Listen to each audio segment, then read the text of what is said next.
ఇదే రేపు వైఎస్ఆర్ కాంగ్రెస్ పార్టీ వచ్చిన తర్వాత రిపీట్ అయితే మీరు తట్టుకోగలుగుతారా? దాడి చేసిన ప్రదేశంలో మేమే ఉంటాం, పరిగెత్తుకుంటే పోలీస్ స్టేషన్ పోతే ఆడ మేమే ఉంటాం, గాయాలతో హాస్పిటల్ పోతే ఆడ మేమే ఉంటాం, చివరికి మీరు నిద్రపోతే కళలో కూడా మేమే ఉంటాం. కాబట్టి చర్యకు ప్రతి చర్య ఖచ్చితంగా ఉంటుంది. ఎక్కడైనా తప్పు చేస్తేనో, క్రిమినల్స్ చేస్తేనో, క్రిమినల్ యాక్టివిటీస్ చేస్తేనో పోలీసులు చర్యలు తీసుకుంటే అదొక అర్థం. కానీ అమాయకులపైన, సామాన్యులపైన, వైసీపీ మద్దతుదారులపైన, జగన్మోహన్ రెడ్డి బొమ్మ వేసుకుంటే కూడా వాళ్ళపైన కేసు పెట్టడము, చివరికి నిన్న మొన్న ఎవడో ఊర్లో కోడింగ్ వస్తే వానిపైన కేసులు పెట్టడము, ఇంత దుర్మార్గమైనటువంటి ప్రభుత్వము ఈ దేశంలోనే ఎక్కడా లేదని చెప్పి ఈ సందర్భంగా నేను తెలియజేసుకుంటూ, వీళ్ళు ఎన్నైనా చేయొచ్చు, సెంట్రల్ గవర్నమెంట్ బీజేపీదే ఉంది, ఎందుకయ్యా రాయలసీమ లిఫ్ట్ ఇరిగేషన్ ఎందుకు ఆపినామని అడిగితే గానా దానికి చంద్రబాబు నాయుడు ఏం చెప్తాడు, పర్యావరణ అనుమతులు లేవంట. 70% ప్రాజెక్టులకు ఏ ప్రాజెక్టుకు కూడా పర్యావరణ అనుమతులు ఉండవు. చేయాలనే సంకల్పం, మంచి చేయాలనే ఆలోచన, 10 మందికి ఉపయోగపడాలనే కోరిక, ఇవన్నీ ఒక మనిషిలో ఉంటే ప్రాజెక్టులు అనేటివి ముందుకు సాగుతాయి. ఆ పక్కన రేవంత్ రెడ్డి ఏమో నేనే ఆపినా మీ రాయలసీమ లిఫ్ట్ ఇరిగేషన్ అంటున్నాడు. హరీష్ రావు ఏమో రేవంత్ రెడ్డికి ఏమీ తెలియదు, కోర్టుకు పోయింది, పోరాడింది మేము, రాయలసీమ లిఫ్ట్ ఇరిగేషన్ ఆపింది మేము అంటాడు. చంద్రబాబు నాయుడు గారు ఏమనాలా, రాయలసీమ లిఫ్ట్ ఆగిపోయే ప్రసక్తే లేదు, దీన్ని పూర్తి చేసి తీర్తామని చెప్పి చెప్పాలా. కానీ చంద్రబాబు నాయుడు గారు చెప్పే మాట ఏంది, రాయలసీమ లిఫ్ట్ వల్ల ఎటువంటి ఉపయోగం లేదు, ముచ్చుమర్రి లిఫ్ట్ ఇరిగేషనే ఈ రాయలసీమ మొత్తానికి జీవనాడి అంటాడు. మళ్ళీ ముచ్చుమర్రి లిఫ్ట్ ఇరిగేషన్ అంత జీవనాడి అయితే గాన కేసీ కెనాల్ రైతులు ఎందుకు వారం రోజుల ముందర విషం బాటిళ్ళు, ఉరితాళ్ళు పట్టుకొని కేసీ కాలువలో దిగినారు? రేపు 10వ తేదీకో 12వ తేదీకో నీళ్ళు ఆగిపోతాయని చెప్తుంటే రైతులు దేంతో కొట్టాలని ఎందుకు ఎదురు చూస్తున్నారు మిమ్మల్ని? ముచ్చుమర్రి ఎత్తిపోతల పథకం యొక్క కెపాసిటీ ఎంత? 1000 క్యూసెక్కులు పారుతాయంటే కానీ 4 పంపులు, ఒక లిఫ్ట్. అది దాని యొక్క కెపాసిటీ ఎంత? దాంతో రాయలసీమ మొత్తాన్ని నువ్వు సస్యశ్యామలం ఇట చేసావు. ఎవరిని తప్పుదారి పట్టియాలనుకుంటాను? జగన్మోహన్ రెడ్డి గారు పోతిరెడ్డిపాడు కెపాసిటీని 80,000 క్యూసెక్కులు పెంచితే నువ్వు హర్షిస్తున్నావా, వ్యతిరేకిస్తున్నావా?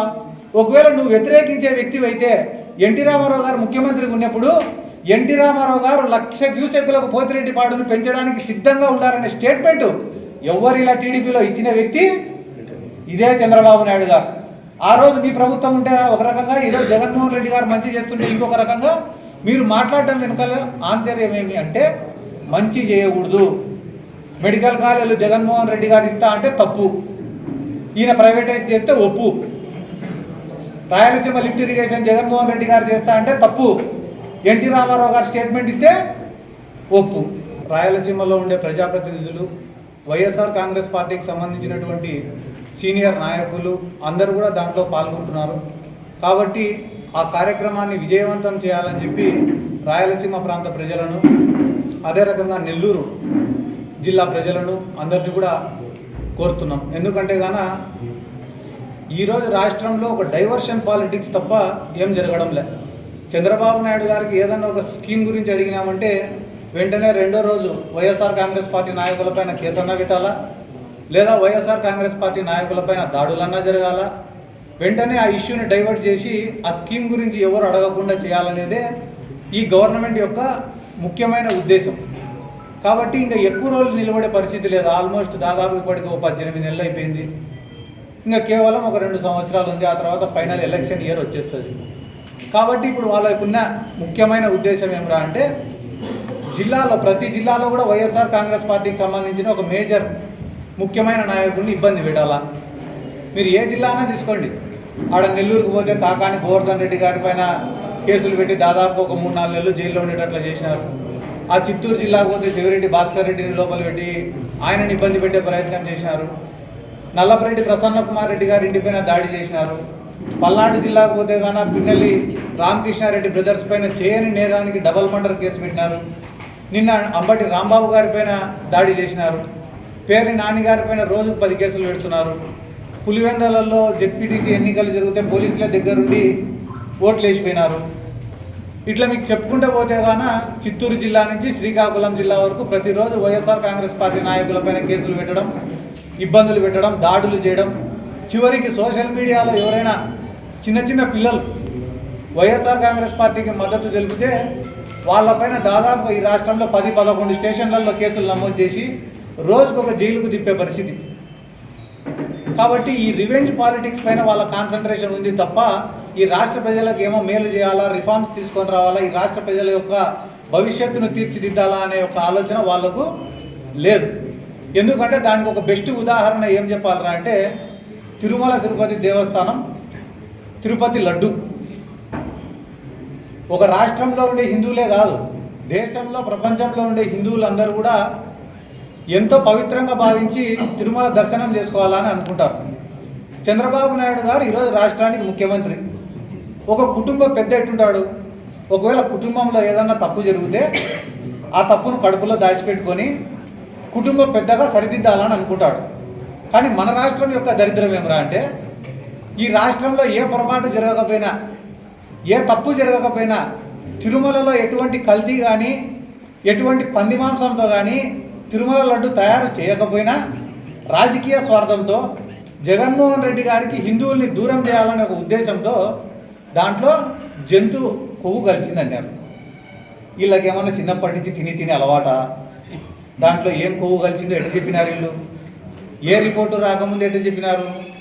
ఫస్ట్ చంద్రబాబు నాయుడు దీనమైన ముఖం పెట్టుకొని యానిమల్ ఫ్యాట్ ఉంది దీంట్లో అన్నాడు. ఏమన్నాడు? యానిమల్ ఫ్యాట్ ఉంది దీంట్లో అన్నాడు. అయిపోతేనే ఆయన పెద్ద తిలకం పెట్టుకొని ఒక ఆయన వచ్చినాడు, పవన్ కళ్యాణ్. అన్అపాలజెటిక్ హిందూ అట. నాకు నోరు కూడా తిరగడంలో పదం అది. నేను అన్అపాలజెటిక్ హిందూ, సనాతని. నేను అన్అపాలజెటిక్ సనాతని, అదే పదాలు తిరగడంలో మనకి.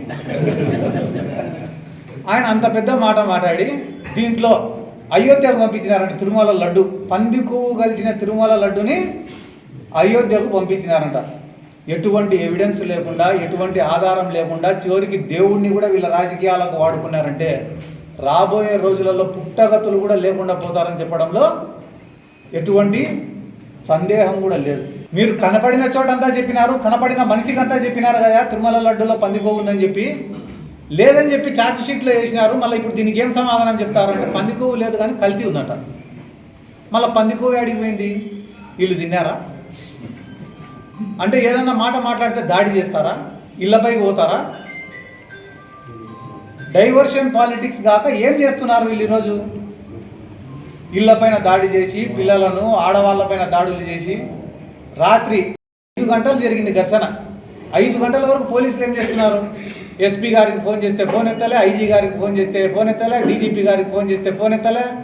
అంటే పూర్తిగా మీరు అందరినీ చంపేయండి, చంపేసిన తర్వాత ఏమైనా చూడడానికి వస్తామని చెప్తున్నారా? 5 గంటల వరకు పోలీసులు ఏం చేస్తున్నారు? ఎస్పీ గారికి ఫోన్ చేస్తే ఫోన్ ఎత్తలే, ఐజీ గారికి ఫోన్ చేస్తే ఫోన్ ఎత్తలే, డీజీపీ గారికి ఫోన్ చేస్తే ఫోన్ ఎత్తలే.